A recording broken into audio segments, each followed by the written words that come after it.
Hello everybody, and welcome back to OMB Reviews. I am the critic who is a cynic. Hope we're doing well, and today I will be continuing in my retro review series, going into another film in the Zatoichi franchise, Zatoichi and the Chest of Gold. Before going into that review though, please be sure to smash that like button, light up that fire button if you're watching over on Odyssey, and also as a reminder, I do upload these videos over to minds.com as well. So let's go ahead and dive into this review of probably my least favorite movie in this franchise so far, and I can say that because of a couple of different things. For one, the director of this film, Kazuo Ikehiro, is very clearly trying to make this film and this series a lot more stylized than it has ever been before.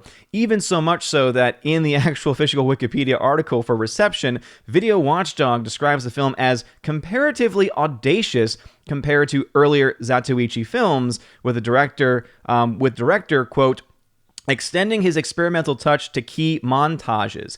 And I would say that that's probably the best way to describe this film, is that it is truly audacious, especially in comparison to the other films in the franchise. You pretty much know right from the very beginning that this film is gonna be a bit different, because in the actual intro, instead of having the typical credits, or what you have in the next movie, which is an official intro scene, which is fantastic and amazing, this one features kind of like this James Bond approach where there's stuff going on during the credits, and in this case it's Zatoichi fighting people with a black background, and so it's not even meant to convey necessarily that that's what he's supposed to be doing at the time, or that it's setting up the story in any way. Instead, it is just a weird montage of him fighting people with this black background while the credits roll, and it even has that very cheesy, as soon as it's introducing Shintaro Katsu, having his face front and center and saying, starring Shintaro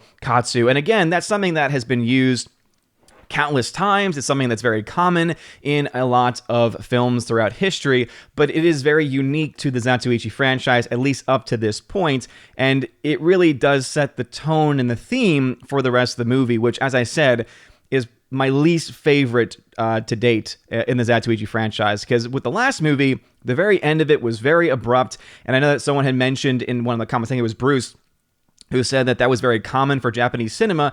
And yet, I really haven't seen that in a lot of the films that I have been watching, or at the very least, they have not been nearly as abrupt as what was experienced at the end of the last movie.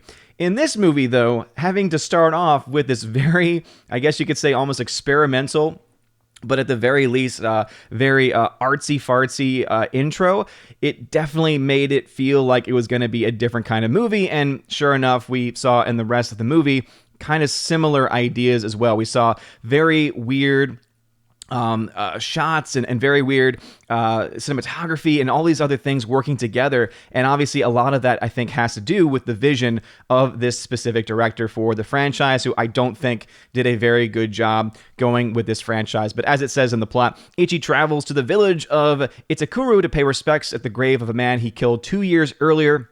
At the grave, he reminisces on a fight between the two Yakuza gangs, the Ioka and the Sasagawa from an earlier film. One man ran away, and though Ichi was not taking part in that fight, attacked Ichi. The dead man's sister, Chiyo, overhears Ichi say this to himself. And so you have this process going on where he's trying to go back to this village to offer his respects. And just like with most things, he gets picked up and gets put into the middle of some more fighting amongst the various members of Yakuza clans and gangs, amongst all of this stuff. This also is an interesting movie because it does actually feature his brother, who actually, as I've mentioned in a previous video, had no idea that they were even related. But this does star Tomisaburo Wakayama, who eventually would go on to be the lead in the Lone Wolf and Cub series, but also happened to be the brother of Shintaro Katsu. And so 10 years later, or a little less than 10 years later, you see him go into the Lone Wolf and Cub series, and he's featured in this movie, a very young-looking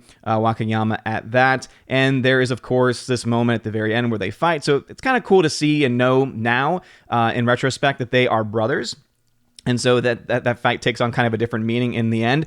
But unfortunately, as I said, there's just way too many experimental, I guess is the best way for me to describe it, just off-putting shots, off-putting sequences that really don't fit within the theme of the rest of the franchise, which is, up to this point, been very, very clean, been very traditional filmmaking style, and has really, I think, benefited by having a really good mix of both drama and comedy. Whereas with this film specifically, I just do not feel like the mix is nearly as well done. And obviously you have all these different elements going on, and the overall story, I guess you could argue, is not the worst thing that I have seen. And as you can see, this also had 3 different writers attached to it, with one person being specifically mentioned as being credited for the story, and then 2 people being a part of the screenplay. And interestingly enough, the director not having a part in it, which has been kind of a consistent thing that I've seen in a lot of the Japanese cinema that I've been watching, is the actual real direct role that a lot of these directors have taken in the actual writing and putting together of the screenplays of their stories.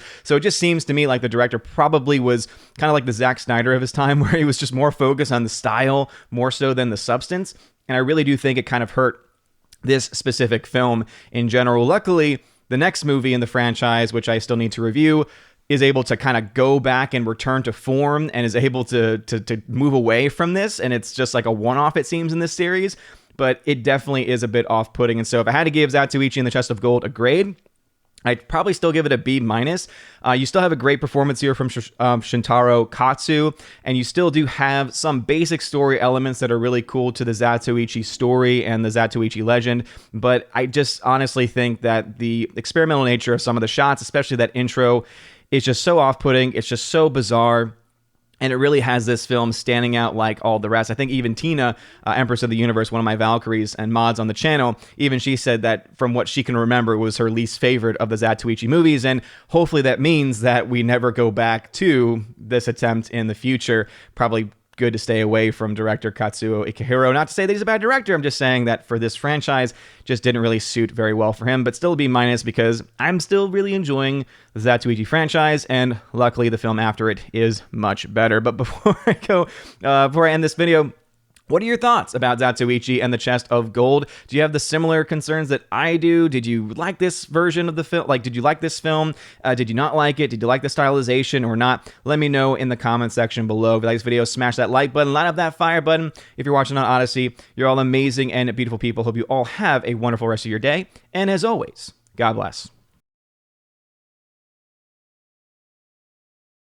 Now for a huge shout out to all of my June Patreon and Subscribestar members: Andrew Hoyle, Biffer the Hobbit, Brian P., Dion, Don Bruno de la Mancha, Enrique Evangelista, Father Christopher Miller, hail to you, Father, Father Damian Cook, Garrett Searles, Inflamed Wood, It's a Trap Productions, Jason Clark, Jacob Juice, Jeffrey Toone, Jonathan Carney, Laura, the Modern Major General's Story, Mike Jackson, Mad Mitch Dunaway, Mr. Peabody and his evil twin with the beautiful hair, On to June, Orange Hat Reviews, Out of Step with Reality, Priscilla Hall, Riff Magos, Rosetta Allen, Teresa Martin, Theodore Bendon, and rather Teresa Martin is Miss Martin Muses now, Tina Bojan, Tina B., and Washington Madranda. Thank y'all very much for being my supporters on Patreon. And to my Subscribestar peeps, Fast Reaction, Nosferatu Gatsu, Stand For,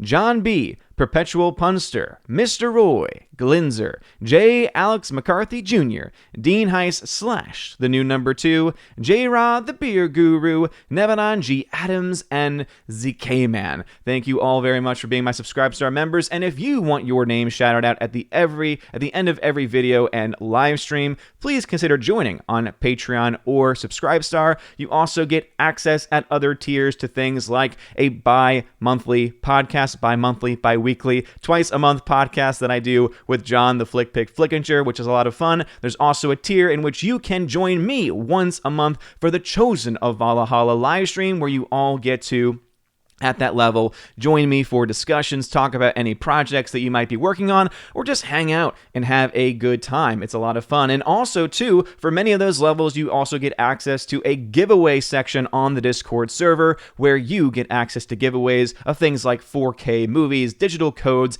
and tons of other stuff like that. So if any of that sounds interesting to you, check out the links in the description and sign up over on Patreon and Subscribestar. You guys are all amazing and beautiful people. I hope you all have a wonderful day, and as always, God bless.